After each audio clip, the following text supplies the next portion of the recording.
what's the word? It's Vinnie Paz back again. Uh, yeah, I don't know what number this is of these little videos I've done. Um, Let me see. It's the 11th of October. I guess I've been doing them like for a month, maybe, right? Uh, yeah, but I appreciate y'all listening. I'm trying to keep up and do one every week, every Wednesday. It seems like. Um, yeah, like I said, I told y'all in previous videos, I appreciate y'all supporting The Void, the new single that's out, Buck Wild, featuring Eamon. Um, my record's coming out in a couple weeks now, Cornerstone of the Corner Store. Uh, for those who aren't aware, there it is. Um, yeah, there's the back of it, song listings, titles, and all that. I'm gonna continue to answer some of y'all questions too. So I appreciate everybody writing in as well. It's mad questions. If I didn't answer yours and you felt it was good, I'll probably get to it. It's just I I try to answer them and then a bunch more come in. So I'm basically playing catch up because of how many questions are coming in. But I appreciate it. So keep sending them if you want. Um, but yeah. Uh, So, like I've been doing, I kind of been showing y'all some records I've been checking out. I'm started last week with the new Jedi Mind Tricks record, and I'm writing tonight for it. I'll be recording tomorrow, so we're like 2 or 3 songs into that. Uh, like I mentioned to y'all before, we whittled it down to like 3 different choices for a title. So maybe by the next time I talk to you, we'll have the title for the next JMC record. Um, so it's gonna go this record, Cornerstone of the Corner Store, October 28th. Then in the springtime, Heavy Metal Kings, myself and Ill Bill. That record's called Black God, White Devil. And then in the fall of 2017 will be the next Jedi Mind Tricks LP. But yeah, let me show you what I've been. This record's incredible to me. Um, the story is pretty strange. It's this chick named Linda Bruna. The record's called Songs for a Friend. Uh, it was recorded in the back of a music store in 1970. So the store it's only like 6 joints on here. She was the singer for this band called Pisces. It was kind of like typical 60s psychedelic shit that I'm not too into. She was the lead singer, and the story goes that there was this record store wherever she was from, wherever that band was from. I want to say it was Detroit or the Michigan area, but I could be wrong. I'm not positive. So apparently the story goes that she went to the back of the store where there was a little bit of a makeshift studio and recorded these. They left in all the shit she was saying in between, which adds to the ambiance, in my opinion. It's basically her and a guitar player. It's 6 joints, a lot of covers of the. It's dark as shit, man. If you're into dark music, sad music, this is the record for you. Which makes the story stranger is she was never heard from again, and apparently to this day, this is 1970, so you're talking 46 years later. She's in her late 60s, I suppose, mid-late 60s. She was super young when she did this, and apparently she's been on the run for running scams like credit card scams, passing bad checks, shit like that. It's strange to listen to her on here and to think that that's where she's at. But check that out, Bruna, Songs for a Friend. I'm not sure how out there it is, in terms of being able to find it, but Anything can be found if you look hard enough, I think. Um, Let me see what I got. Oh, I love this record. This is a record from Eagle Twin. Eagle Twin. I'm a big fan of this band. The Feather Tip, the Serpent Scale is the name of this LP. It's on Southern Lord. Gentry Densley is the main dude. It's only two dudes, but Gentry Densley does everything. For heads and record collectors or music nerds, you might remember a band called Iceburn from the early 90s.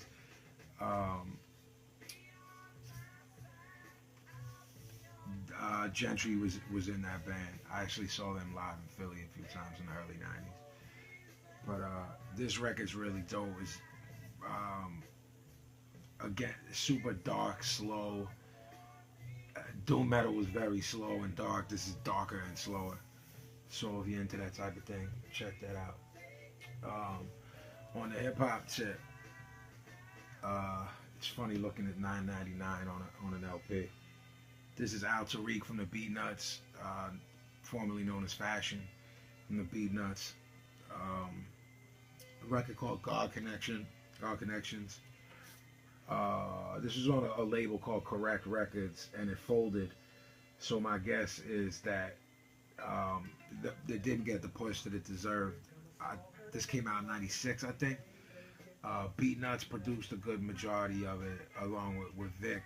Vic was a member of the Beatnuts, back and forth, but Beatnuts did a lot of it. Vic did a lot of it.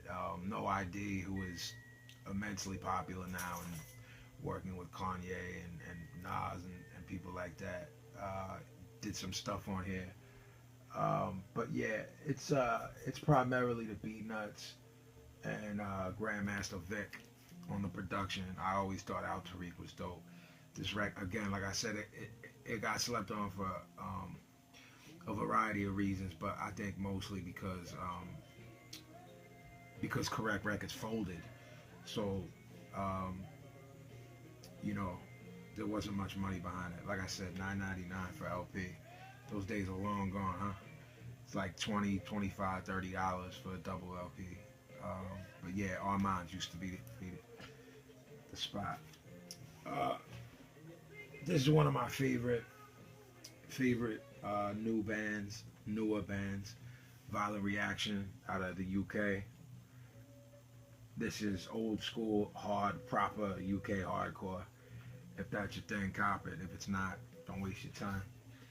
And lastly, what I've been listening to, one of the greatest records ever recorded by the best band of all time. This is the White Album, the remastered version, stereo remastered version on 180 gram vinyl. It's the White Album, so there's not much to show you, obviously. It's just a white record, which is brilliant in and of itself, especially at that time. There's so many joints on here. Your Blues, Piggies.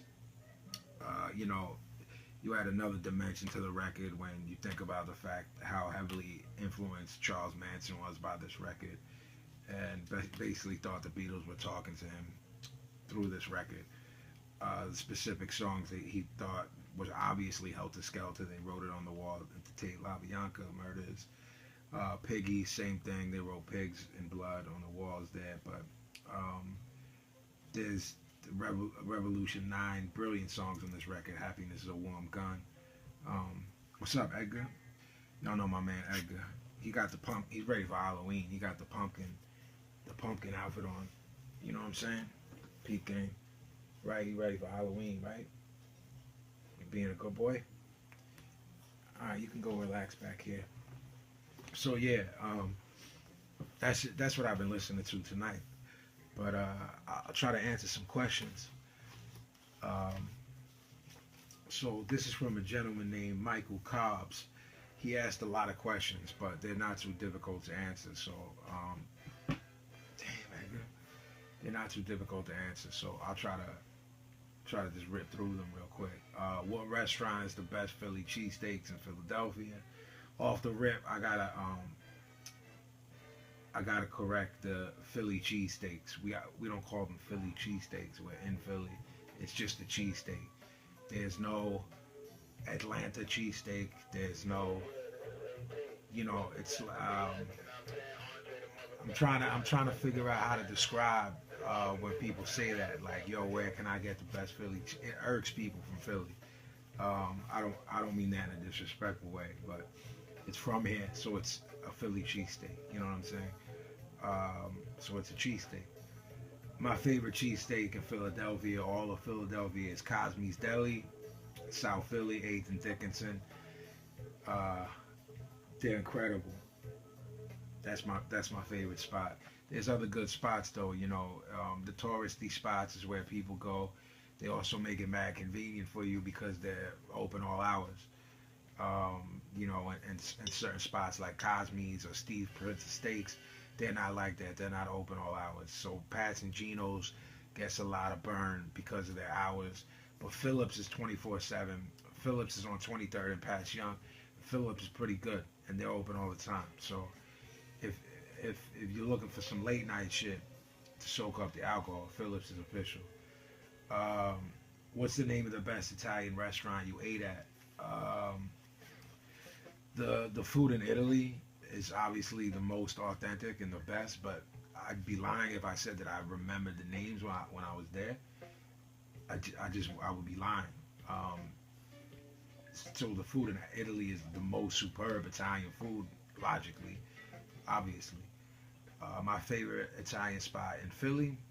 The thing about that is when people ask me to suggest spots when they're coming to Philly to eat, a lot of the spots in South Philly or near the Italian market in that area, their menu is very similar to that what my mother cooks.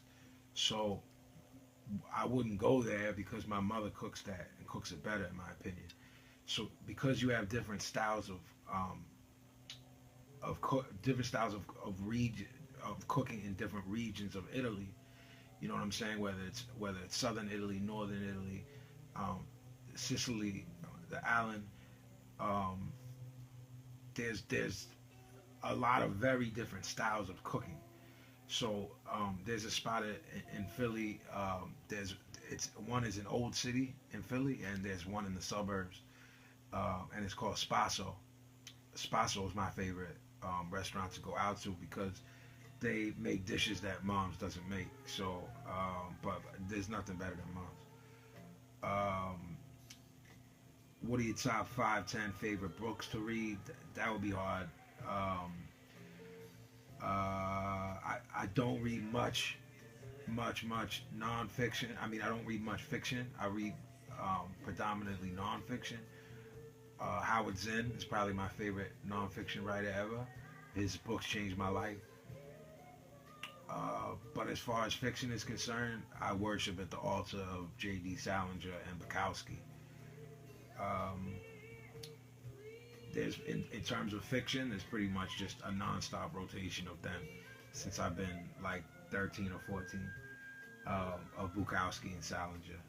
Um, so, there's other people mixed in. Obviously, I was a horror fan, so I read Stephen King. Clive Barker was a huge influence, but um, Howard Zinn might be one of the most brilliant minds of the 20th century. Top 5 favorite painters, artists. I'm not an aficionado, so that's it's hard for me to answer, and I'd be lying to you if I just started talking about Van Gogh or I'd be lying. I'm not well versed in that world. Who or what inspired you to write? If you mean hip hop, the first record that I ever heard that made me want to write was This Cut's Got Flavor by Latte. That's when I said, yeah, I want to do this. I was like 9 years old or something. What's your favorite Italian dish? Probably something called linguine panza. It's linguine and shrimp and crab. I love that. This one's funny. Uh, what's the best beach to visit in Italy? Look, man, I hate the beach. I think it's disgusting. I hate sand. I hate creatures. I hate crabs crawling around. I hate jellyfish. I'm not fucking around with the beach on any level. I don't care who I'm with, where we're at. I'm not fucking around with the beach. What are you currently working on? I've been talking about that ad nauseum in these videos. This record's coming out, shameless plug, and Heavy Metal Kings and JMT are next. So Michael Cobbs, thank you. Hope I answered in a timely manner. Greeting. All right, this is the next one. Greetings from Russia. Salute. Vinny, I've got a couple of questions for you. First, do you like classical music? I mean, you can hear a lot of classical samples in JMT or in your solo things. Second, are there any books or literature which influenced you? If yes, which are they? And third, is there any chance for you to visit Russia soon with a show? And that's from my man Constantine in Russia. Um, I don't particularly listen to classical music. I think what happened um, with that, and that sort of being a sound that we developed, had a lot to do with Stoop and him basically trying to look um, other places because um, funk and soul and jazz records had been basically, woo, it was hard to find original shit, man, that someone hadn't touched, that someone hadn't freaked. So I think Stoop just kept going down the line of genres, you know, whether it was world music or classical. So a lot of people bit that shit from us, to be honest with you. There was a sound that we were that, that, that we were procuring, we were nurturing the sound, and a lot of people took our shit sonically. You know what I'm saying? So we we're moving away from that a lot. You know, I think so. The books of literature, I answered that in the previous. I was heavily influenced by Zen and Bukowski and Salinger, Kafka, Nietzsche, and coming to Russia. Yeah, I'm down, man. People hit me up from around the world, when you come in here, when you come in there. The bottom line is the promoters, man. I've been offered Russia mad times, but the money's not right. This is my job. This is how I pay. This is how I feed my family. You know what I'm saying? Take care of moms, my son, you know, all of that. So, in order for that to work, the money's got to be proper. You know, we've been in talks with them a bunch of times, but at the end of the day, the money's not right. I can't come there. So that's to my man Constantine. Thank you, man. I'm trying to see how long I've been talking now. Maybe about 15 minutes, maybe.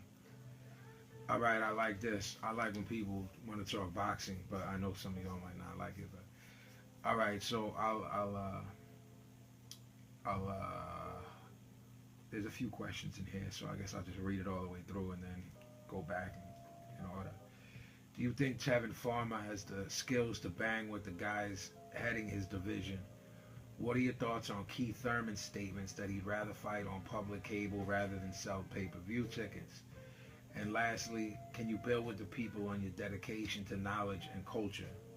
More specifically, why do you tend to question reality around you or in the news? Why do you tend to lean towards the fringe in the eyes of everyday people? Peace, Jorge Gash from New Jerusalem. What up, Jorge? Peace, man. Tevin Farmer is the most naturally gifted fighter I've seen come along in a long time. It's not because he's from Philly. It's not because he's my friend. It's because it's the truth. I'm actually going to see him fight in about 48 hours. I'm looking for him to do well. He's staying busy, which few fighters do. He's getting better, which few fighters do.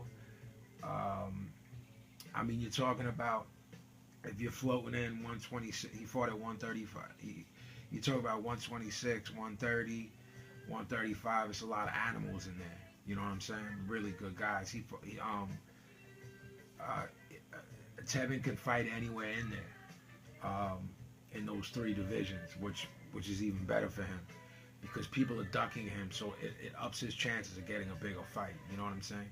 If you have four belt holders in each division, and you can fight in three, then you got 12 shots at a belt. I think Tevin's brilliant. He's defensively brilliant. He reminds me of Pernell Whitaker, um, and he's a good kid, and he's from Philly. So um, Keith Thurman talking about fighting on public cable rather than pay-per-view tickets. Listen, Keith Thurman can't sell tickets no matter what. Keith Thurman is a hype job. Keith Thurman is the 2016 Jeff Lacey, and of course he's going to say something like that because the fact of the matter is all of those Heyman guys are going to get paid either way. Um, um, Heyman runs his stable the way he runs his stable. I feel bad for a lot of those kids. They take the they take the easy way out a lot. Making really getting big paydays for fighting subpar competition. Porter Thurman was okay. People, Heyman acolytes and PBC maniacs were talking fight of the year, this and that. It was really sloppy and not fought on a high level at all. Wild shots, no one's establishing jab, shitty footwork on both of them. I guess I was entertained for about 48 minutes. It was cool, you know what I'm saying? Thurman saying that to, put himself over, but what does he care if he's getting the same amount of money either way? So whatever with him. My dedication to knowledge and culture and questioning my reality and shit like that, that started early, man. I'm an Italian kid from Philadelphia, raised Roman Catholic. I started questioning shit at a very early age. More specifically, when my father died, saying, "Why did this happen? Why would someone take why would God take someone's father away at 10 years old?" And that led me down to a different line of thinking and taking the road less traveled. You know what I'm saying? It's hard to answer that because I've been thinking that way my whole life. So, Jorge, peace, man. Thank you. Okay, this is, let me see here. Maybe I got like 5 or 10 more minutes to talk to y'all. Like I said in previous ones, man, I don't want to bore y'all to death. My name is Kai, and I live up in the cold north, also known as Sweden. Big up Sweden, big up all Scandinavia. One of my favorite places to tour, show so much love. Anyway, Kai continues to say, I've been a fan of your music for a very long time. Thank you. Even though I'm very young at the age of 19, you become a favorite artist a few years back and continue to be to this day. Again, thanks, man. I'm sure a lot of people have already asked you this question. What's your number one advice on life in general? I'm sure you've got 1,000 of them, but go ahead and pick one that stands out. Thank you.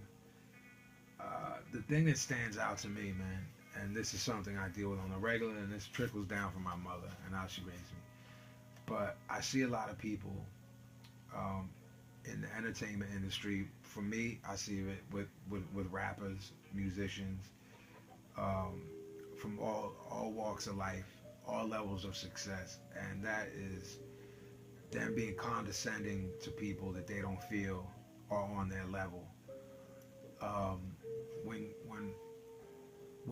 the showrunners, the promoters, when a kid is bringing back my towels, my water, my rider, the alcohol, beer for everybody, I make sure I pull them aside and thank them for all their hard work. When I'm in a restaurant, I say please and thank you to everything. I tip people well. I tip people too well. I've been told I'm too generous. I say please and thank you to everybody. Hello to everybody that I see. And I do my best to, before and after the show, to go up and introduce myself to the sound man, to the promoter, to the owner of the venue, introduce myself and thank them for having me into their establishment. So I guess that all revolves around showing people the respect that you expect in return. I don't know if that's life-changing advice for you, but I find that a lot of people lack that, and that's unfortunate. And I wish that would change. So sorry if I don't have a life-altering piece of advice for you. My advice is to treat people with respect. Um, okay, this might be the last one, I guess. With the consistency and quality of the records you put out, it's hard to imagine you get writer's block, but I'm going to ask if you do anyway. And if so, what do you do to get out of it? Peace and love, Spence.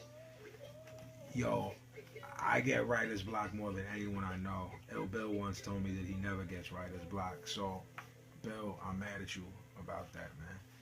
I hate you for that, actually. Um,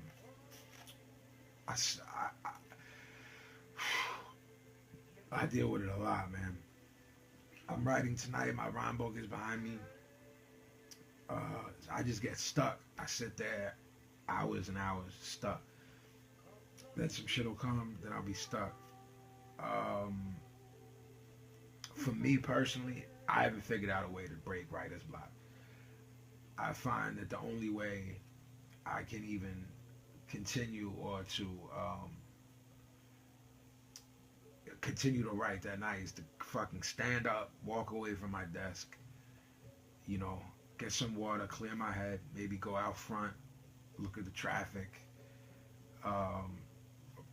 just look at Sports Center for a minute, watch a boxing DVD, and then come back.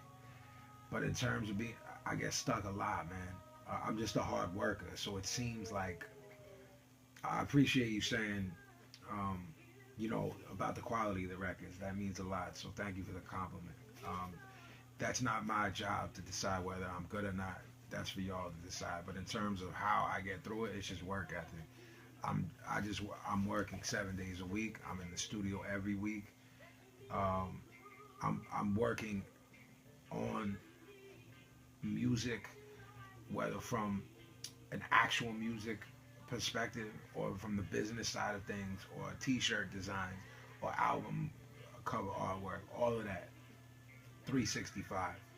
So I guess if I have writer's block, maybe I'll go into another zone and think about some artwork or something like that. You know what I mean? But I don't have a way. I don't have a way to break it. I'm running out of time here. So that was from my man Spence. Thanks, man. I'll answer one more. Like I said, I don't want to keep y'all too long. Y'all got shit to do. This person didn't. I don't have a name or anything. Are you working with any young millennial up and coming MCs or producers? Well, there's two people I'm checking for and have touched base with. One of them is from Philly, a young kid named Mad Squabbles. He's only 19 years old. The kid blew my fucking mind. His father manages him, which I love, and I'm actually meeting up with them soon to talk about what we'll see. But I'm a big fan of the kid. His name is Mad Squabbles. Again, he's still a teenager. He's from Philly.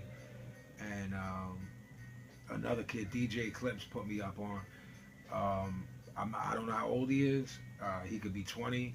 He could be 35. I'm not sure. I never met the brother. His name is Naps and Dreads. One word, Naps and Dreads. His album is dope. Really dope. He just hit me. You know, I paid homage. I told the brother he was nice with it. We talked a couple times on Twitter. He reached out to me today, actually. It was like, yo, I'm trying to work. So, big up Naps and Dreads. He's got a record out now that's real dope. So I suggest all of y'all check that out. Real dope. So yeah, Mad Squabbles, Naps and Dreads. That's like some young up and coming dudes that I checked for recently. So as far as the questions, I guess that's it for tonight. Because again, I don't want to hold y'all. This record comes out. This is my record. Cornerstone of the Corner Store. Vinnie Paz. October 28th. I'm on Twitter at Vinnie_Paz. I'm on Instagram, IG at BoxCutterPazzy. Facebook, Jedi Mind Tricks. Facebook, Vinnie Paz. If you want vinyl, CDs, tapes, hats, clothing, sweatshirts, digital downloads, etc. Um, Jedi Mind Tricks .merchdirect.com. Everything is there. And my podcast is broadstreetbreakdown.com.